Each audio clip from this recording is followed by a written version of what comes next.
welcome Ruchir to the show, and thank you so much for taking time out. Um, with the current situation in the market, I thought you would be a perfect person to come on the show and talk about, with your experience, what you have seen in the market, and you have been investing by yourself in the market from a long time. So you understand the market, the nuances of the market. So I think it would be better to understand from you that what your vision is going forward, what is happening in the stock market currently. So first of all, let's start about with your introduction, that what you have done and what you have been doing till now. Hey Ashish, good to connect with you over this show. I'm sure I have heard your podcast, so you have been running it with great enthusiasm. So first of all, let me appreciate you for that. Thank you. Coming back to my background, I'll start with my education. I started my education into healthcare, went on to pursue a post-graduation degree in pharmacology, but later, as my interest drove me, I ended up having a business degree. In terms of experience, I have got experience across industries, starting from healthcare, FMCG, IT, and then financial services. I got a chance to work with few startups as well, directly or indirectly. So that's where I carry my experience from. When it comes to my interest, personal finance as an area is very close to my heart, and for multiple reasons. As counterintuitive as it may sound, but personal finance has more to do with behavioral science than one's ability to run through numbers. So this is very interesting part of my job as an investor, my job as a consultant. As an individual, I have been part of personal finance space for more than 13 years, but trust me, every day is a new day. Right. What's your take on the current situation in the market? So we are going through one of the black swan in the market, and we are seeing the stock markets. There's a lot of volatility in the market currently. So, what's your take? What's happening? What's going to happen what's your views on the market currently?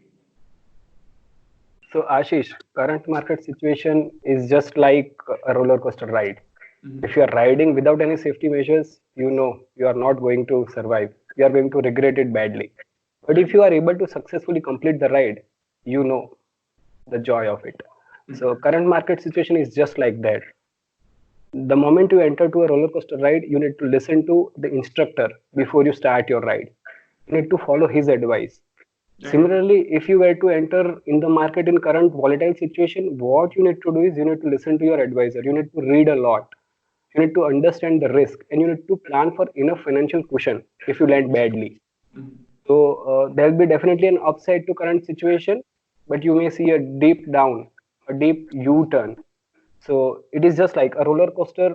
Before it comes to a platform, it may see another deep dive, and that's what you should be prepared for.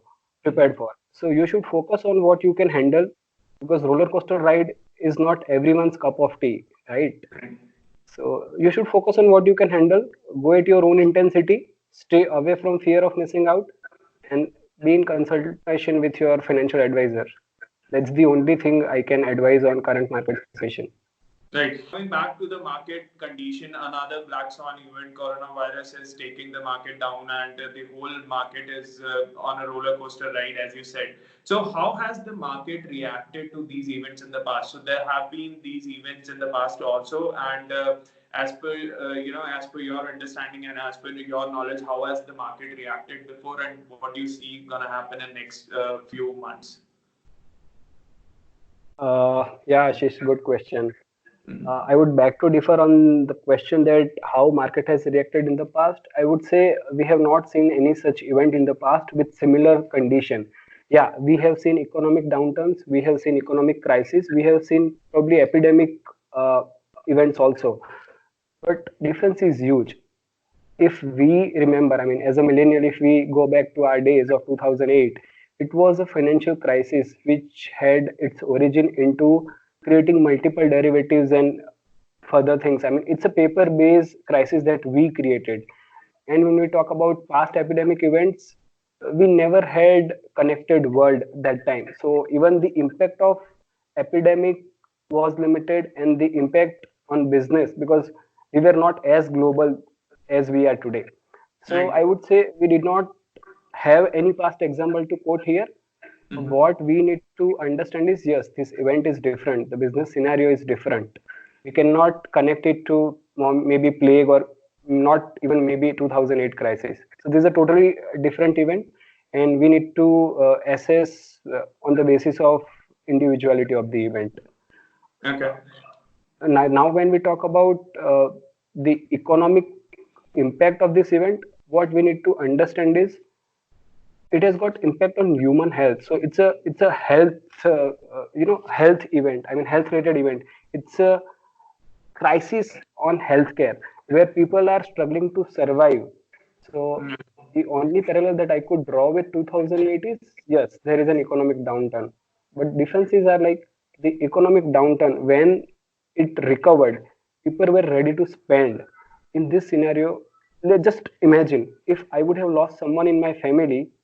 Even if I recover financially, I would hesitate to spend. That loom of sorrow will still be with me. So that image of negativity, or I would say foolishness, will not come immediately. So this impact may last longer than 2008. Okay. However, it is very important to see how this epidemic will spread before it ends. I mean, how wide it can be. Okay. So that needs to be observed closely. If we are able to contain it soon, then we might see a sharp recovery, because I mean we might not see a business losses which can which can last for quarters. But if we are not able to contain this, then we will have huge losses emotionally as well as financially. And Right. when we talk about technicalities, what we have seen during 2008, a VIX index, which is a volatility index, it touched all-time high of 79.13 that time. Now, if we look at right now, VIX for India and global markets are at 67.25. So yeah, it's nearing all-time high, but we are not yet there. So if we are able to contain this soon, we will see a speedy recovery. Okay. So you mentioned while we were having the conversation that this particular event is different from the past events. So can you throw some light on how this particular event is different from the other events which has happened in the past? It definitely is that there were no two events which happened together. So I think recession is.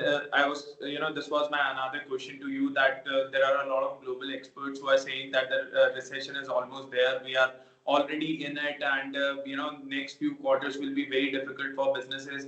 So is it like that we are going through a recession, and then this pandemic has affected us and the businesses, and the next few quarters will be really really difficult? So what's what do you see? Like, you definitely said that the spread will definitely tell us that, but with the current situation that it is there in almost all the countries now, and the deaths are rising day by day, at least in Italy and USA. So what do you see? Like, are we in the recession already, and are the coming quarters will be worse for the economy? Uh, I'll take this question once I answer the differences between previous crises that we have seen. Let's talk about 2008 or 1993 or 1930 recession that we are talking about. See, what we could do that time was we could estimate the impact, be it 1930, be it 1993 or 2008. We had a significant idea of what is the impact of one particular institution going down, or job losses, or all of it. And the challenges were only on demand side. Only thing that government needed to do was to increase demand. Now look at the current scenario. First of all, are we in a position to estimate the impact? No, because the virus is still spreading. I mean, we don't know when will it stop, how far and wide the epidemic uh, widespread would be, and then we need to take that as an assumption that okay, it will probably spread across so many citizens across the globe. Then we will have to extrapolate that number to have a business impact. So considering that, first of all, it's a guesstimate game, and the variables that we are dealing with are more than what we have dealt in the past. Second thing, the challenges for this situation would be on three sides. First is supply side. We have seen China complete shutting down. Second thing is demand side, which we have seen in the past, and third thing, confidence in the market. I think we are nearing up on VIX where we see the lowest confidence in the market. So this is a three-phase challenge which we might not have seen in the past. Okay. It's totally different than the events that we have seen in the past. Now coming to your second question on the recession, first of all, we need to understand how do we define a recession, because every individual will have its own definition for a recession. So the way I would define recession is it's a state of an economic degrowth. Looking at the current situation, I would say we are not in recession. Probably yes, we are in a slowdown where we are not growing at a pace at which we were expected to grow. But still, Right. we are not in a recession, right? So let's call it a slowdown for a while. Mhm. Now, whether we are moving towards one, yeah. So what we need to understand is, I mean, by nature, economic is cyclical, and the very fact that it's a cyclical, that also means we are going to have a recession. The question that we should be asking is, we will see that recession in 1 year, 2 year, 3 year, or 7 years. Now, Corona can be one of the trigger point for the beginning of a recession if our governments and institutes does not act appropriately on it. But let's Mhm. assume this can be also a trigger point for most of the governments to take drastic measures. So if And that we, right, so if we see all the governments and large business institutions coming together and working towards the revival of the economy, we might see a faster growth engine running in by end of the next year. okay. And I think governments are infusing a lot of funds in the market to make the market stable and to run this particular situation. And even we have seen that Sebi has come out to curb this volatility which you were talking about. They have come out with some measures, and also RBI has also decided to infuse some 30,000 crore in the market to keep the market running. So, as per you, do you see this will change the market situation in the upcoming week from Monday onwards? Or what do you see how the stock market will react to this news? Okay, so I agree that this larger institution and governing bodies have taken their intermediate action. I would say these are not final actions that they would term as a final measure against this epidemic situation. These are Okay. intermediate actions that they have taken, and we must appreciate their proactive approach into it. So first, I'll talk about Sebi. Sebi has enforced two measures. One is they have put a limit on market-wide position. Earlier, it was allowed to 95% for most of the stocks. Now they are trying to reduce it to 50% in a stage manner. So that will help reduce the volatility in particular stocks, and eventually it will try to balance the volatility into the index itself. So the purpose of having this enforcement is not to have another criteria or another eligibility for any stock to be in F&O basket, but it's just to reduce the volatility. Second thing that SEBI has imposed is it has stopped or rather restricted short selling for all the institutional entities where value is over 500 CR in future contracts. What it means is, let's assume as an institutional, I am sitting on a huge money, or I have a potential to do a huge sell off in the market without even investing into it, or without putting my skin into the game. So if a large investor comes into the market and goes into short selling, it will create a panic situation in market. Here, SEBI is restricting that. It says only if you have underlying stocks, you can go and do short sell above 500 CR. That means hedging is allowed, short selling is not. So Mhm. it will definitely limit the volatility, be it upside or be it downside. Right. And so coming back to my next question, and I think we are coming towards the end of the episode. So would like to take your take. What's your top five picks of the stocks in the current situation of the market? So, and also when we are talking about that, would love to know the sectors which you are bullish on going ahead. Okay. Before I talk about it, I forgot to mention what RBI has done in past 3 days or past 2 weeks. Right. So RBI has yesterday infused 30,000 crore, Mm-hmm. but cumulatively it has already injected 2.5 lakh crore in the market. be it via bond buying or be it any other measure. So it's a good pump of liquidity for a market. The only thing that we need to understand here is current situation has not arise from the liquidity crunch, but liquidity crunch is an outcome of the current situation. So Right. whatever liquidity that RBI has pushed may address immediate need for liquidity crunch, but what we need to see is how we contain the spread of coronavirus. So, and as soon as we put a stop to it, we also need to see how RBI and government jumps into the revival of demand and supply both. Right. So that will be very important to see. So I personally feel that almost all the stocks are available at very low level.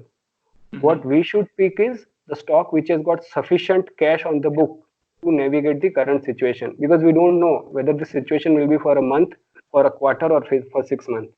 Right. So what we need to see is how much cash that they are holding on their books and their ability to navigate through current situation.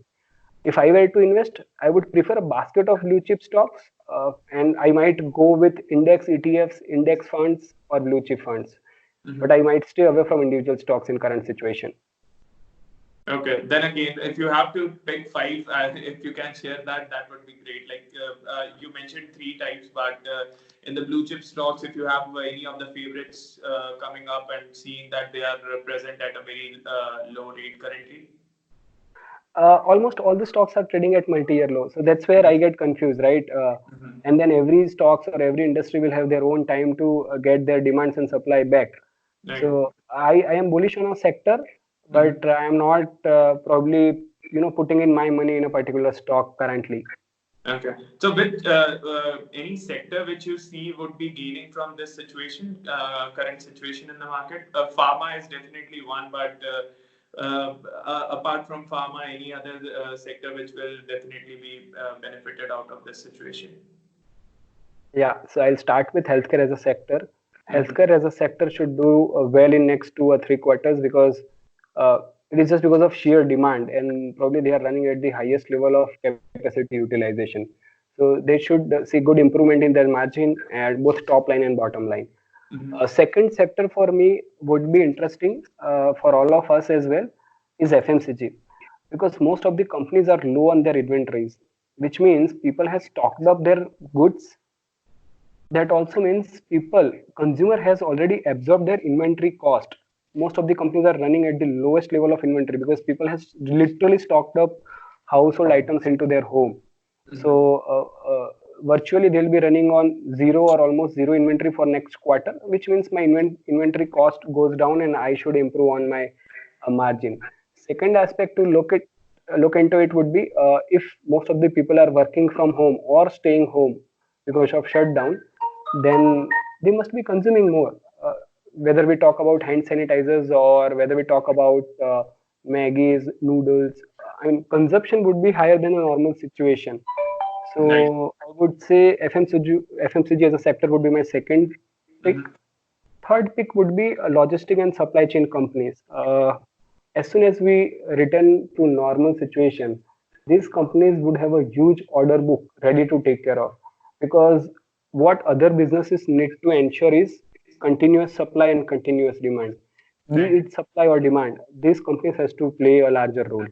So Right. considering that, logistic and supply chain companies would be my third pick. Mm-hmm. Fourth and last pick would be business and IT consulting companies, only for the reason that very few businesses could manage business as usual in current situation. Mm-hmm. Uh, Sheer use of technology has enabled most of these companies to allow their workforce to work from home, and that has ensured business continuity to some extent, and that's why their supply would not be affected, is what I feel. So these are the four sectors where I can think a speedy recovery compared to others. There's another big news of what happened to Yes Bank, and there are continuous news about the the frauds which were happening internally. There were the funds were siphoned off, and whatnot. So what RBI has now given funds for the Yes Bank to actually survive and thrive. So what's your views? How the now investors cannot take their money out for next 3 years? Like 75% of the amount they have invested, they have more than 100 shares. But what's your views in the coming years if the bank will survive and how the stock will do? Any views on that part? There are two key important stakeholders for us. One is depositor, the others are investors. Right. So even in case of Yes Bank, RBI ensured that these two stakeholders are managed well. When it comes to investors, for investor, there are two parameters that they should look into. One is governance and the other is financial strength. So in terms of governance, RBI has taken enough measure, starting from replacing CEO to changing the board. I feel RBI has taken enough measure on board as well as governance. And when we talk about other investors, barring SBI, it has got ICICI Bank, Axis Bank, the Bank, HDFC Bank, Human Bank. So now the whole industry has come together for a revival of a bank. Right. I think Yes Bank should do well in next 3 years. Whatever steps which may sound kind of stringent at a moment, that cannot any of the depositor cannot withdraw more than 50,000, or investor cannot sell more than of 25% of their stock. Whatever measure you think that may be very stringent at this point of time, but trust me, it is good for the Yes Bank, and yeah, next 3 years we will see revival of Yes Bank. So I'm positive on Yes Bank. Okay, that's good news for investors and depositors also. I think depositors are anyways taking all the money out, but investors are definitely stuck with the bank for next 3 years. So another Just black swan one event. just one Yeah. second here. I mean, yeah, it's a panic situation for depositors. They might think of withdrawing their money, but with the assurance from RBI, if you look at the recent data for past 2 days, post moratorium period, since RBI has agreed to extend the line of credit, that means depositors are sure that they are going to get their money back. So yeah, we would anticipate a rush from depositors, but still the rush is lower than what would have happened otherwise. Okay, so that's again good news for Yes Bank at least. So I have not gone through the data, but you definitely might have seen the data that the number of depositors who are taking their money out are lesser than expected, which is a good news for Yes Bank and their investors at the end of. Thank you so much, Ruchir, for sharing all that with us. I think we have come towards the end of the session. Do you have any last thoughts or comments which you would like to share with the viewers? Yeah, sure thing. See, best thing to do for your investment and yourself is to stay inside your home. Do not go out or do not let anyone in if it is not absolutely necessary. See, this will not only save you for getting infected of COVID, this will also help reduce the spread. That also means we can get back to normal situation quickly, and that should also means our investment will start deliver better returns quickly. So trust me, the best thing to do for current situation is to stay indoors and let the sense of responsibility prevail, both for you and your investment. Yeah, that's a great thought, Ruchir, and thank you so much for sharing all that with us. Had a lovely conversation with you, and we would love to host you again. Have a great and safe day ahead. Thank you, Ruchir. Same here, Ashish. Thank you. Thank you for having me on the show.